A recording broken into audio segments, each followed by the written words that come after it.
Usapang pageant naman tayo. Paano kung ang mga paborito nating beauty queen mula sa iba't ibang international pageants magbabalik spotlight para magpasiklaban sa iisang stage?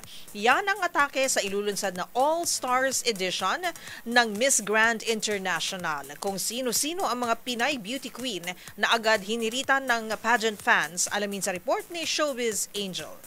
Panibagong edisyon na naman ang pasiklaban ng mga beauty queen mula sa iba't ibang panig ng mundo ang ilulunsad ng Miss Grand International.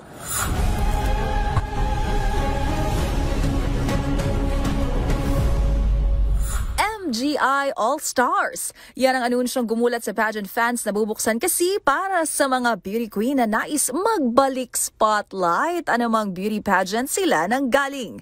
Agad ngang nagbekene ang fans sa mga Pinay beauty queen gaya na MJ Lastimosa, Michelle D, Robia Mateo, Kazini Ganaro, Samantha Bernardo at Roberta Tamundong.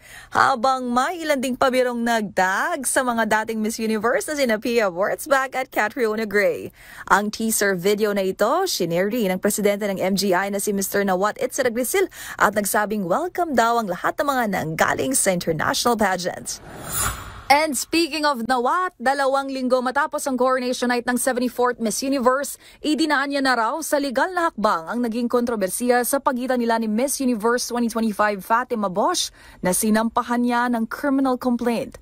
Sa inilabas na incident report sa page ng Miss Universe Thailand, klinaro ni Nawat, president ng host committee ng Miss U, na hindi niya tinawag na dumbhead ang Mexican beauty queen, bagkus damage daw ang salita na kanyang binanggit. Tungkol ito sa kanilang pagtatalo bago ang sashing ceremony kung saan nag-walk out si Bosch. Magunita na agad din nagsorry si Nawat sa nangyari, ngunit patuloy pa rin daw sa pagbibitiw ng mga maling akusasyon ang nanalong beauty queen sa media para umano sa pansariling interes. Para sa MBC TV Network News, ito ang Showbiz Angel ng DZRH TV, una sa Pilipinas, una sa Pilipino.